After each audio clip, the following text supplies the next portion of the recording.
Olá, vamos falar hoje de respiração celular.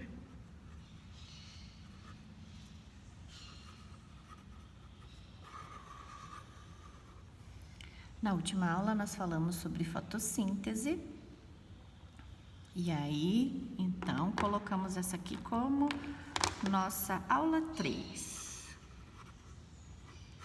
certo? A primeira é de organelas, a segunda de fotossíntese e essa de respiração celular. Vamos lá. O que é a respiração celular? É um processo que ocorre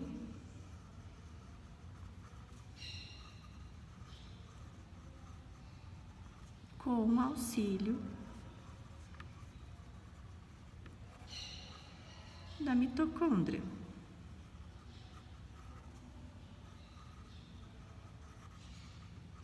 Por que eu estou falando que é com o auxílio da mitocôndria? Porque uma das etapas que inicia o processo de respiração celular ocorre lá no citoplasma ainda, que é onde a organela está, onde a mitocôndria está. Mas não ocorre lá dentro da mitocôndria. E a função é produzir energia em forma de ATP.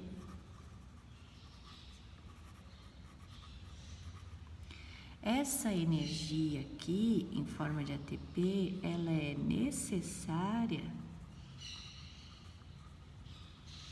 para os processos metabólicos da célula.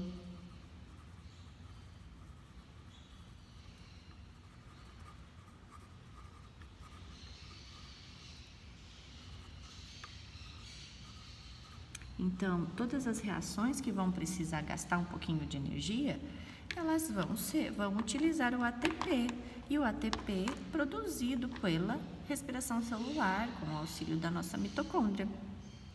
E aí, lá na fotossíntese a gente colocou fórmula também. Aqui eu vou colocar a fórmula, vê se vocês lembram quem é esse aqui. C6H12O6. Essa aqui é a glicose. Na respiração a gente usa oxigênio, consome oxigênio e vamos liberar nesse processo água e gás carbônico como composto químico. E mais o que mesmo? Energia em forma de ATP, certo? Então, nós vamos ter muitas moléculas de ATP nesse processo. E aí, nós vamos falar das fases. Então, vamos lá. Essa aqui que é a glicose, nós vamos começar quebrando ela. Então, a primeira etapa é a glicólise. A segunda, isso aqui, essa primeira corre lá no citoplasma. A segunda é a formação da enzima necessária, formação da acetil-CoA, que é uma coenzima, acetil-coenzima A, necessária para o próximo passo, que é o ciclo de Krebs.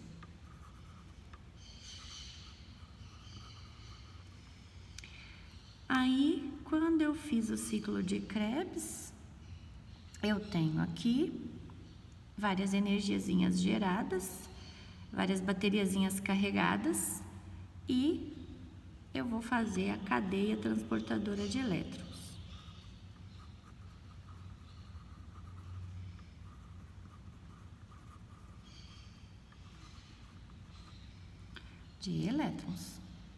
Quando eu faço essa cadeia transportadora de elétrons, eu permito que a fosforilação ocorra. Fosforilação, que é chamada fosforilação oxidativa, ocorra, que é onde eu vou ter a maior quantidade, quer dizer, essas duas, né? A quantidade de ATPs formados, certo? Então, vamos lá. A glicólise, eu já falei para vocês que ela ocorre no citoplasma da célula. O restante aqui dos processos vai ocorrer na mitocôndria, lá dentro da daquela organelazinha que eu fiz na primeira aula para vocês. Na aula 1, mostrei elas, membranas internas e externas, né? Então, vamos lá. Número 1, glicólise. O nome lise já fala, é quebra. Então, eu vou quebrar essa molécula aqui, ó, C6H12O6, em duas. Quando eu fizer essa quebra da glicose, eu vou ter C3, que são moléculas com 3 carbonos, que eu vou dar o nome delas de ácido pirúvico.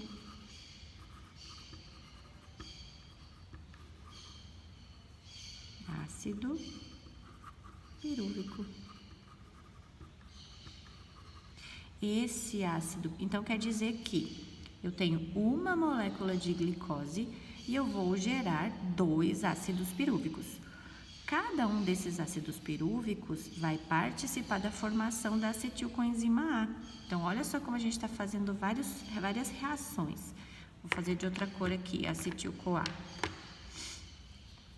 Olha só. Então, a gente vai ter a outra etapa, que é a formação da acetil-CoA, da acetilcoenzima A,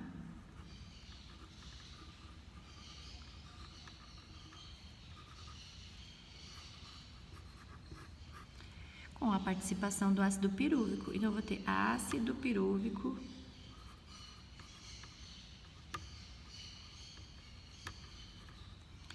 mais coenzima A, dando origem a acetil-CoA. Nessa história aqui, eu tenho liberação de CO2 e tenho CO2, vou pôr aqui que é liberado, que parece que está apontando para CO, né? Liberado. E tenho NAD energizado. Tenho hidrogênios que foram liberados nessa reação, armazenados nessa estruturazinha aqui, que é a nossa bateriazinha, que é um aceptor de elétrons. Então, eu vou ter isso aqui formado aqui. Então, se eu quiser saber onde que eu tenho liberação de gás carbônico, eu já começo a pensar aí. Aí já é uma das opções, né? A terceira, vou fazer aqui em cima. A 3 vai ser o ciclo de Krebs. Mas por que que o ciclo de Krebs é depois da formação da acetil-CoA? Porque o ciclo de Krebs, vou voltar a caneta, a acetil-CoA é necessária para o ciclo de Krebs ocorrer.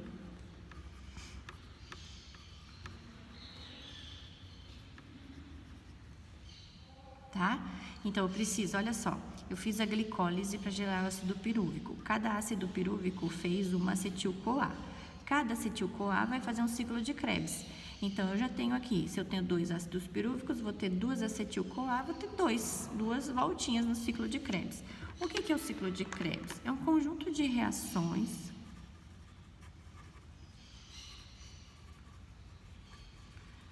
que gera energia. Mas ela libera, na verdade, que libera energia.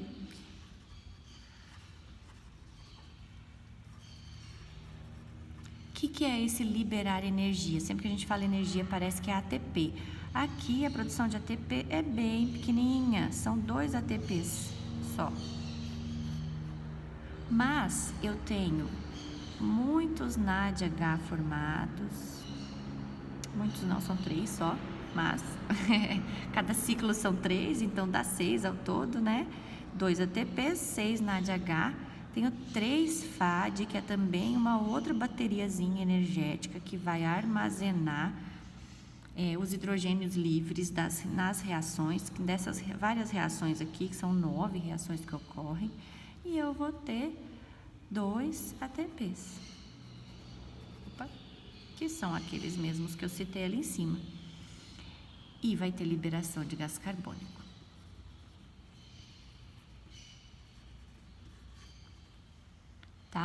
Então, o ciclo de Krebs é um conjuntinho de reações que vai gerar energiazinha. Mas olha, vamos seguir a sequência? A glicólise gerou ácido pirúvico para que a acetilcoenzima A pudesse ser formada. Depois da acetilcoenzima A formada, eu pude fazer o ciclo de Krebs. Com essa energiazinha aqui formada, eu posso fazer a cadeia transportadora de elétrons.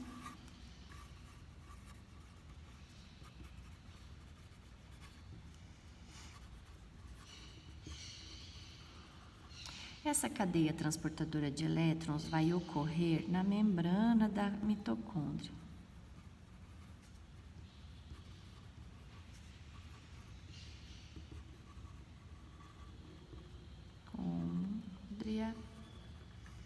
E o legal daqui é que o oxigênio começa a participar. O oxigênio é o aceptor final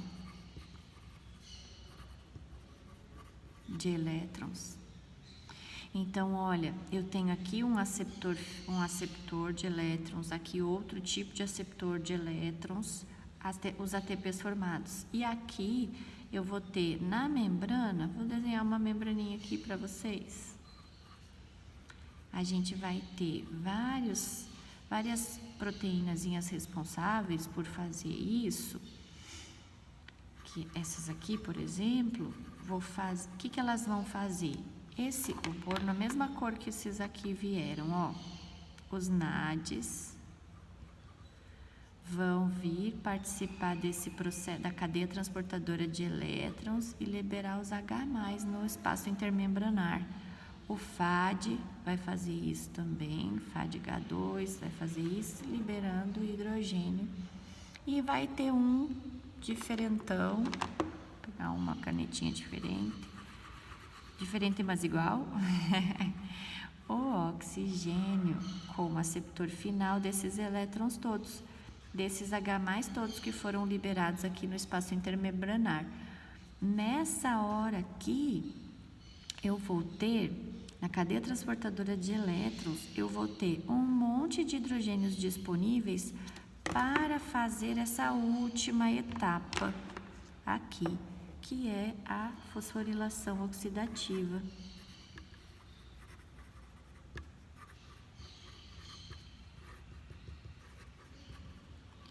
E o que é isso?